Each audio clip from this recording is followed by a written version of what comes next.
Salut à tous! Aujourd'hui, on plonge dans un sujet qui va peut-être changer votre vie.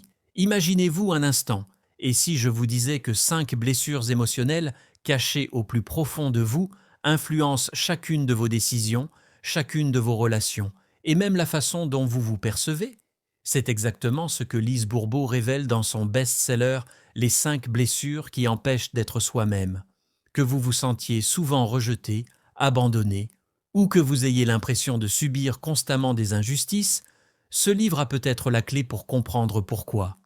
Dans les prochaines minutes, nous allons décortiquer ensemble ces 5 blessures qui nous empêchent d'être pleinement nous-mêmes. Vous allez découvrir comment elles se forment, comment elles se manifestent dans votre vie quotidienne, et surtout, comment commencer à les guérir. Et si vous pensez déjà connaître ces blessures, détrompez-vous. À la fin de cette vidéo, je vais partager avec vous une technique puissante, directement inspirée du livre de Lise Bourbeau, qui pourrait bien être le premier pas vers votre transformation personnelle. C'est une méthode simple mais efficace que vous pourrez mettre en pratique dès aujourd'hui. Alors, restez avec moi jusqu'au bout, vous ne le regretterez pas. Alors, êtes-vous prêt à entamer ce voyage de découverte de soi? Attachez vos ceintures, ça va secouer. Mais dans le bon sens. Les fondements de la théorie. Les 4 étapes de la formation des blessures. Selon Lise Bourbeau, nos blessures se forment en 4 étapes distinctes au cours de notre développement. Naissance et joie d'être soi. Nous venons au monde avec une essence pure et une joie innée d'être nous-mêmes. Douleur de ne pas pouvoir être soi.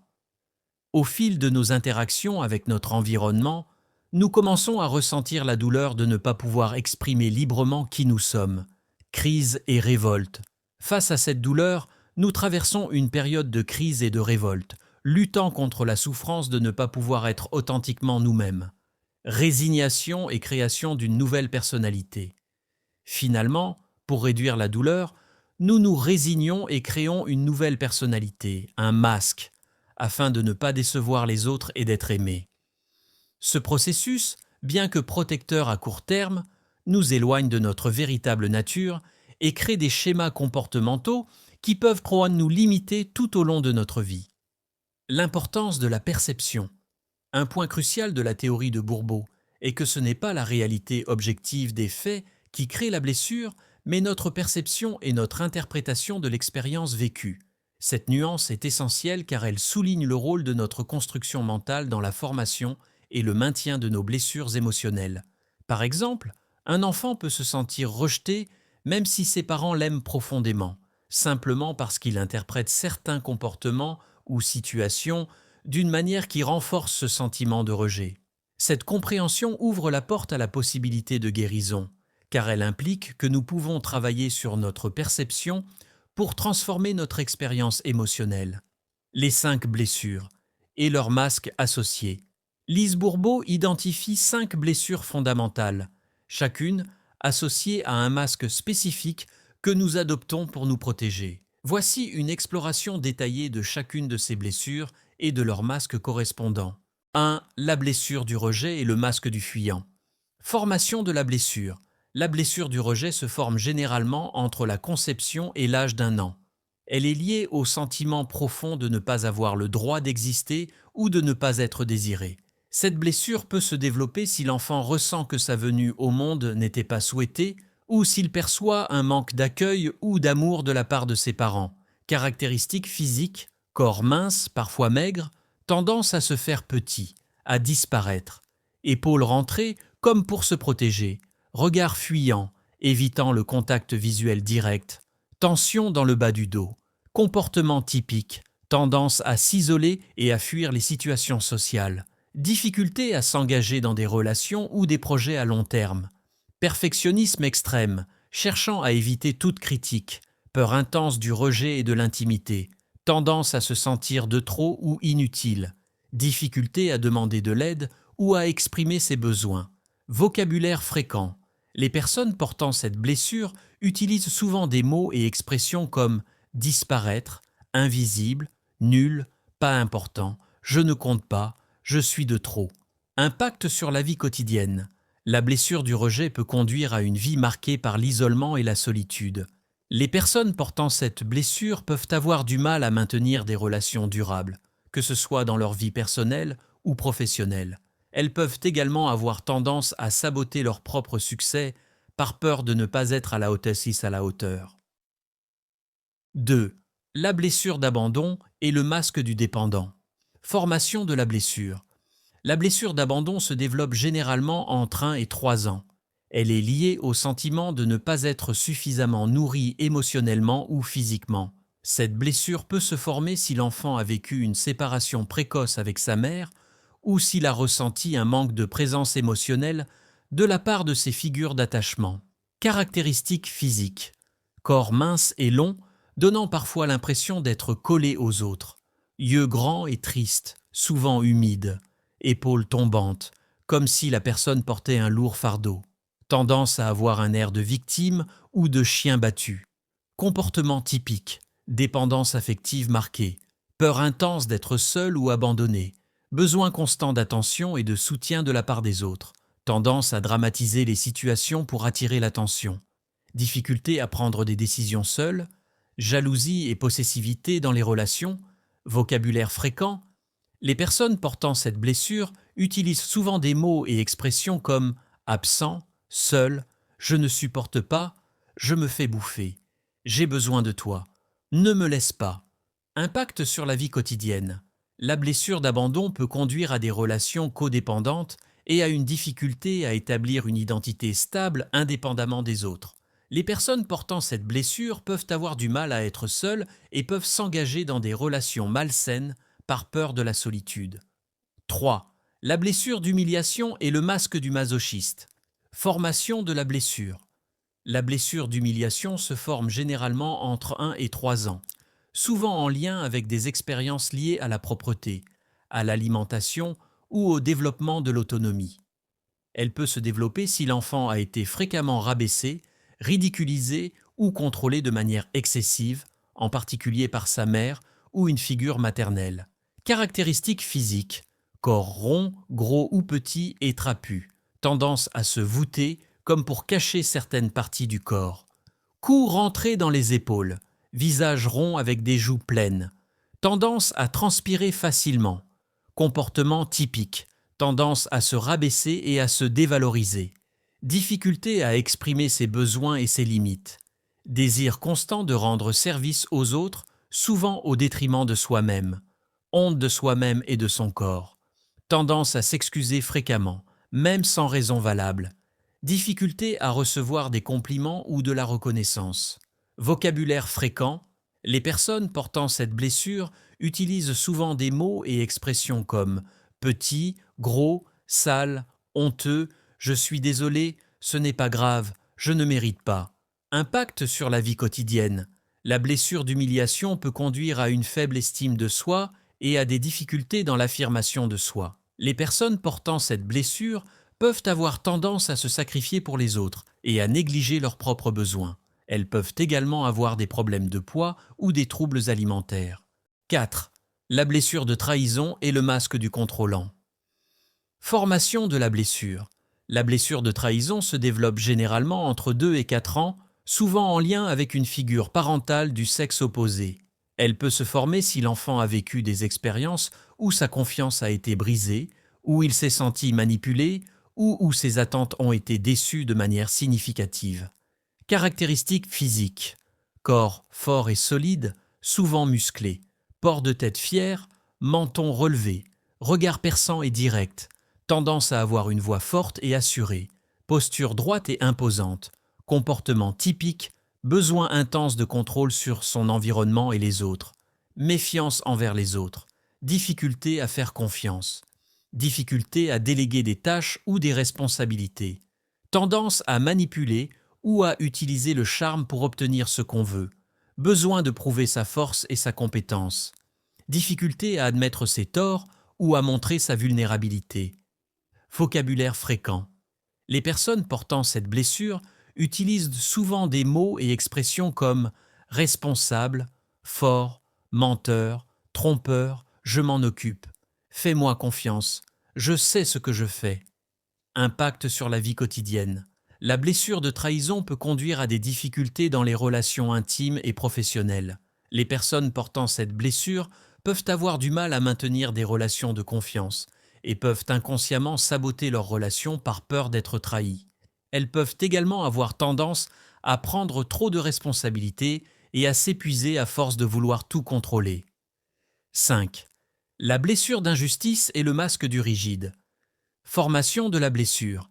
La blessure d'injustice se forme généralement entre 4 et 6 ans, souvent en lien avec une figure parentale du même sexe. Elle peut se développer si l'enfant a vécu des situations qu'il a perçues comme injustes ou s'il a été soumis à des règles strictes et inflexibles. Caractéristiques physiques: corps droit et rigide, souvent mince, menton relevé, donnant une impression de fierté ou de défi. Posture parfaite, comme si la personne avait avalé un manche à balai. Tendance à avoir des tensions dans le cou et les épaules. Visage souvent sérieux, peu expressif. Comportement typique: perfectionnisme extrême, tendance à tout faire comme il faut. Difficulté à exprimer ses émotions, surtout celles perçues comme négatives. Sens aigu de la justice et de l'équité. Tendance à se comparer constamment aux autres, difficulté à se détendre et à lâcher prise. Besoin de justifier ses actions et ses décisions. Vocabulaire fréquent. Les personnes portant cette blessure utilisent souvent des mots et expressions comme parfait, juste, devoir, il faut, ce n'est pas correct, c'est injuste, ça ne se fait pas. Impact sur la vie quotidienne. La blessure d'injustice peut conduire à une vie marquée par la rigidité et le stress. Les personnes portant cette blessure peuvent avoir du mal à profiter pleinement de la vie à cause de leurs besoins constants de perfection et de contrôle. Elles peuvent également avoir des difficultés dans leurs relations en raison de leurs attentes élevées envers elles-mêmes et les autres. Le processus de guérison. Lise Bourbeau propose un processus de guérison en plusieurs étapes pour surmonter ces blessures et transformer nos masques. Ce processus vise à nous reconnecter avec notre véritable essence et à vivre une vie plus authentique et épanouie. Reconnaissance et acceptation. La première étape cruciale consiste à reconnaître nos blessures et à les accepter. Cette reconnaissance implique d'observer honnêtement nos comportements, nos réactions émotionnelles et nos schémas relationnels. Il est important de comprendre que l'acceptation ne signifie pas être d'accord avec la blessure ou se résigner à son existence, mais plutôt l'observer et la reconnaître sans jugement. Cette étape peut être difficile car elle nous oblige à faire face à des aspects de nous-mêmes que nous avons longtemps ignorés ou niés. Cependant, c'est un passage obligé pour entamer le processus de guérison. L'acceptation ouvre la porte à la compassion envers soi-même et à la possibilité de changement. 2. Compréhension de l'origine. Une fois que nous avons reconnu nos blessures, il est crucial de comprendre leur origine, souvent ancrée dans notre enfance. Cette compréhension implique de revisiter notre passé avec un regard nouveau, en cherchant à identifier les expériences ou les situations qui ont pu contribuer à la formation de nos blessures. Ce travail de compréhension nous permet de développer de la compassion envers nous-mêmes et nos parents. Il est important de réaliser que nos parents ou les figures d'autorité de notre enfance agissaient souvent à partir de leurs propres blessures et limitations. Cette prise de conscience peut nous aider à libérer la colère ou le ressentiment que nous pourrions avoir envers eux et à entamer un processus de pardon. 3. Travail sur les réactions et comportements. Une fois nos blessures identifiées et leur origine comprise, nous pouvons commencer à travailler sur nos réactions et comportements associés. Cela implique de prendre conscience de nos schémas répétitifs et de nos déclencheurs émotionnels. Ce travail nécessite une vigilance constante et une pratique régulière de l'auto-observation. Il s'agit d'apprendre à reconnaître les moments où nous agissons à partir de nos blessures et de nos masques, puis de faire des choix conscients pour réagir différemment. Bourbeau suggère de se poser des questions telles que: quelle blessure est activée dans cette situation? Quel est mon besoin réel derrière cette réaction? Comment puis-je répondre à ce besoin de manière saine et authentique? 4. Expression des émotions. Bourbeau souligne l'importance d'exprimer nos émotions de manière saine. Cela inclut la reconnaissance et l'acceptation de toutes nos émotions, même celles que nous percevons comme négatives. Beaucoup d'entre nous ont appris à réprimer certaines émotions, en particulier celles associées à nos blessures. L'auteur encourage à Identifier et nommer nos émotions, les ressentir pleinement dans notre corps, les exprimer de manière appropriée, que ce soit par la parole, l'écriture ou d'autres formes d'expression créative. Cette étape est cruciale car elle nous permet de libérer les émotions refoulées qui maintiennent nos blessures en place. 5. Développement de l'amour de soi et de la compassion. La guérison implique un renforcement de l'amour propre et de la compassion envers soi-même. Il s'agit d'apprendre à s'aimer et à répondre à ses propres besoins, indépendamment de l'approbation extérieure. Bourbeau suggère des pratiques telles que l'auto-validation, reconnaître et valoriser ses propres efforts et réussites, l'autocompassion, se traiter avec la même gentillesse qu'on offrirait à un ami cher, l'affirmation de soi, exprimer ses besoins et ses limites de manière claire et respectueuse. Ce travail sur l'amour de soi est fondamental car il nous aide à nous libérer de la dépendance aux autres pour notre bien-être émotionnel. 6. Pratique de la patience et de la persévérance. Le processus de guérison prend du temps et nécessite de la patience. Bourbeau encourage à persévérer dans ce travail personnel, même face aux difficultés et aux rechutes. Elle souligne que la guérison n'est pas un processus linéaire et qu'il est normal de connaître des hauts et des bas. L'auteur recommande de célébrer les petites victoires, ne pas se décourager face aux rechutes, se rappeler que chaque prise de conscience est un pas vers la guérison. Techniques et exercices pratiques.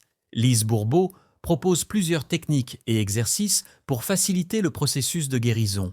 Tenue d'un journal. L'auteur recommande de tenir un journal pour documenter nos pensées, émotions et réactions. Cet exercice aide à prendre conscience de nos schémas comportementaux et à identifier nos blessures lorsqu'elles se manifestent. Elle suggère d'écrire régulièrement sur les situations qui ont déclenché des réactions émotionnelles fortes, les pensées et croyances associées à ces réactions, les comportements adoptés en réponse à ces situations, les besoins non satisfaits qui se cachent derrière ces réactions. Affirmation positive. L'utilisation d'affirmations positives est suggérée pour reprogrammer nos pensées et améliorer notre estime de soi. Ces affirmations peuvent être personnalisées en fonction de nos blessures spécifiques. Exemple d'affirmation. Pour la blessure du rejet, j'ai le droit d'exister et d'être moi-même. Pour la blessure d'abandon, je suis capable de prendre soin de moi-même. Pour la blessure d'humiliation, je suis digne de respect et d'amour. Pour la blessure de trahison, je peux faire confiance et m'ouvrir aux autres. Pour la blessure d'injustice, je suis parfait tel que je suis. Exercice de visualisation. Des exercices de visualisation sont proposés pour nous aider à imaginer des scénarios positifs et à guérir nos blessures intérieures. Ces visualisations peuvent inclure des images de nous-mêmes en train de nous libérer de nos masques ou de nous réconcilier avec notre enfant intérieur. Bourbeau suggère de pratiquer ces visualisations régulièrement, idéalement le matin au réveil ou le soir avant de dormir, lorsque notre esprit est plus réceptif. Bilan quotidien. Bourbeau conseille de faire un bilan le soir en notant les masques que nous avons utilisés durant la journée et ce que nous avons ressenti. Cette pratique nous aide à devenir plus conscients de nos comportements et à identifier les situations qui déclenchent nos blessures. Question à se poser lors du bilan. Quelles situations ont activé mes blessures aujourd'hui? Comment ai-je réagi? Quel masque ai-je utilisé? Qu'est-ce que j'aurais pu faire différemment? De quoi avais-je réellement besoin dans ces moments? Pardon et compassion. L'auteur met l'accent sur l'importance du pardon, tant envers nous-mêmes qu'envers nos parents ou les personnes qui ont pu contribuer à nos blessures. Elle encourage également à développer de la compassion pour la souffrance de nos parents, reconnaissant qu'ils ont souvent eux-mêmes souffert de blessures similaires. Exercice de pardon. Identifiez une personne envers qui vous ressentez de la colère ou du ressentiment. Écrivez une lettre à cette personne, sans l'envoyer, exprimant tous vos sentiments. Essayez de vous mettre à la place de cette personne et d'imaginer ses propres blessures. Écrivez une deuxième lettre du point de vue de cette personne. Relisez les deux lettres et réfléchissez à ce que vous ressentez. Impact et critique. Le livre « Les 5 blessures qui empêchent d'être soi-même » a eu un impact significatif dans le domaine du développement personnel. Il a aidé de nombreuses personnes à mieux se comprendre et à entamer un processus de guérison émotionnelle. Les points forts du livre incluent une approche simple et accessible pour comprendre nos schémas comportementaux, des outils pratiques pour travailler sur nos blessures émotionnelles, un encouragement à l'introspection et à la responsabilité personnelle. Cependant, il est important de noter que l'approche de Lise Bourbeau, bien que populaire, n'est pas basée sur des recherches scientifiques rigoureuses. Certains critiques soulignent que la théorie des 5 blessures est une simplification d'une réalité psychologique beaucoup plus complexe. De plus, bien que le livre offre des insights intéressants, il ne remplace pas un accompagnement professionnel en santé mentale pour les personnes souffrant de traumatismes profonds ou de troubles psychologiques diagnostiqués. Les 5 blessures qui empêchent d'être soi-même de Lise Bourbeau offrent un cadre intéressant pour comprendre nos schémas comportementaux et émotionnels. En identifiant nos blessures fondamentales et les masques que nous utilisons pour nous protéger, nous pouvons entamer un processus de guérison et d'épanouissement personnel. Le livre encourage l'introspection, l'acceptation de soi et le développement de la compassion tant envers nous-mêmes qu'envers les autres. Il propose des outils pratiques pour travailler sur nos blessures et transformer nos masques, ouvrant ainsi la voie à une vie plus authentique et épanouie. Cependant, il est important d'aborder ce livre avec un esprit critique et de le considérer comme un outil parmi d'autres dans notre quête de développement personnel. Chaque individu est unique et ce qui fonctionne pour l'un peut ne pas fonctionner pour l'autre. Pour conclure, je vais partager avec vous une technique puissante, directement inspirée du livre de Lise Bourbeau, qui pourrait bien être le premier pas vers votre transformation personnelle. Cette technique s'appelle la rencontre avec votre enfant intérieur. Voici comment la pratiquer. Trouvez un endroit calme où vous ne serez pas dérangé pendant au moins 15 minutes. Fermez les yeux et prenez quelques respirations profondes pour vous détendre. Visualisez-vous dans un endroit sûr et paisible, comme un beau jardin ou une plage tranquille. Imaginez que vous voyez votre moi enfant s'approcher de vous. Cet enfant représente la partie de vous qui a été blessée. Observez cet enfant. Quel âge a-t-il? Quelle expression a-t-il sur le visage? Que porte-t-il? Approchez-vous doucement de cet enfant et demandez-lui ce dont il a besoin. Écoutez attentivement sa réponse. Offrez à cet enfant le réconfort, l'amour et la protection dont il a besoin. Vous pouvez le prendre dans vos bras, lui parler doucement ou simplement être présent avec lui. Dites à cet enfant que vous serez toujours là pour lui, que vous l'aimez inconditionnellement et que vous le protégerez. Lorsque vous sentez que l'interaction est terminée, remerciez l'enfant et dites-lui au revoir en lui promettant que vous reviendrez le voir. Ouvrez doucement les yeux et prenez un moment pour réfléchir à cette expérience. Notez vos impressions dans un journal. Cette technique peut être pratiquée régulièrement pour renforcer votre connexion avec votre enfant intérieur et pour guérir progressivement vos blessures émotionnelles. Elle vous aide à développer de la compassion envers vous-même et à reconnaître vos besoins émotionnels non satisfaits. En pratiquant cette technique et en appliquant les autres enseignements de Lise Bourbeau, vous pouvez entamer un voyage de guérison et de transformation personnelle, vous rapprochant ainsi de votre véritable essence et d'une vie plus épanouie. N'oubliez pas que ce processus prend du temps et nécessite de la patience et de la persévérance. Soyez doux avec vous-même et célébrez chaque petit pas vers votre guérison. Nous arrivons maintenant à la fin de notre exploration des 5 blessures émotionnelles selon Lise Bourbeau. Comme nous l'avons vu, ces blessures, le rejet, l'abandon, l'humiliation, la trahison et l'injustice peuvent profondément influencer notre façon d'être et d'interagir avec le monde. Mais rappelez-vous, la prise de conscience est le premier pas vers la guérison. En identifiant nos blessures et en comprenant comment elles se manifestent dans notre vie, nous ouvrons la porte à un véritable changement. Le chemin vers la guérison n'est pas toujours facile. Il demande du courage, de la patience et de la persévérance. Mais chaque petit pas compte. Chaque moment où vous choisissez l'authenticité plutôt que le masque est une victoire. J'espère que ce résumé vous a donné des outils pour commencer ou approfondir votre propre voyage de découverte de soi. N'oubliez pas que vous n'êtes pas seul dans ce processus. Entourez-vous de personnes bienveillantes et n'hésitez pas à chercher l'aide d'un professionnel si vous en ressentez le besoin.